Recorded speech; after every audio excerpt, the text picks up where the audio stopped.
Welcome back to the channel, folks. My name's Shane. Now, if you know my channel, I tend to shoot in my local park until some smart aleck in the comment section said they should put a fence around it to stop me from going in. So I'm back at my old stomping grounds here on the sandy shores of Mordialloc Beach in Melbourne, Australia. We're checking out this.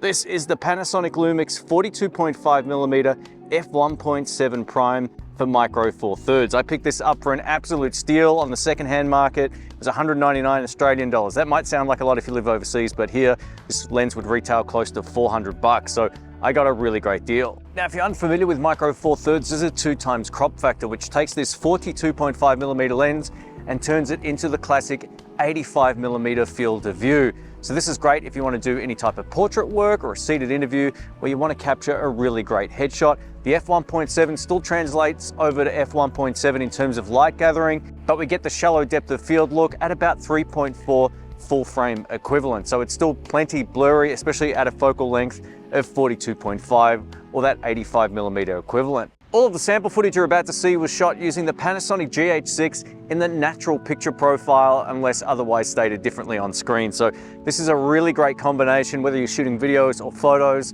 I think you'll get a kick out of it. Stay tuned, I'm going to tell you a little bit about how this feels to use on my GH6.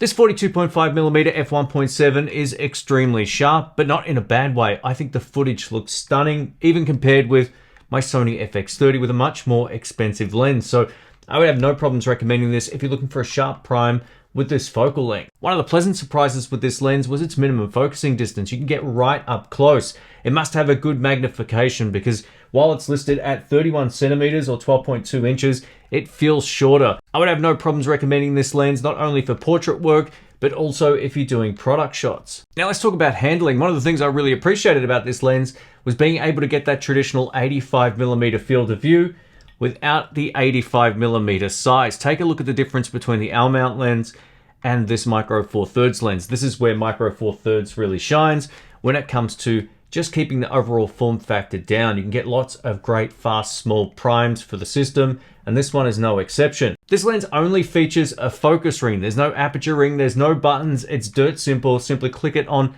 to your camera and you're good to go. This 42.5mm lens is a focus by wire lens, but it feels great under the fingers. It's nice and smooth, and I have no complaints when it comes to build quality. This lens has one of the smallest filter thread sizes I've ever seen, coming in at 37mm. Now, I didn't have an ND filter this small. Just be aware of that if you're thinking about getting it. Now let's talk about the optical image stabilization paired with the in-body image stabilization of the GH6. All of the shots that you saw throughout this video were all handheld. I only had a couple of moments where it just didn't respond the way that I thought it would. But overall, if you're looking for a very stable 42.5mm lens for Micro Four Thirds, this is the way to go. Now you can buy a much larger version of this, the Nocticron lens. I think it's an f1.2. It's faster, it's larger, it's more expensive, but for its size, having optical image stabilization, I think this will appeal to a lot of shooters. In addition to the sharpness, another great thing to like about this lens is how great the subject separation is. At an f1.7, you can still separate your subject at a distance, as opposed to a lot of lenses which will just have everything in focus. So the beauty of this focal length is it gives you a really nice compression with the background, and even if something's not right in front of the lens, you can still get really beautiful subject separation like you're seeing in this video. While I haven't tested this lens in every situation, the bokeh balls still look really nice. This is just a quick close-up shot of the light bouncing off the water, creating very circular bokeh. Now let's talk about autofocus performance. So there's a few things that you need to know about this particular combination, especially when shooting video. So this 42.5mm lens works okay if you've set up a one area mode box on the back of your LCD and you're moving it around with your finger or the joystick on the back. In those situations, it will pull focus fine.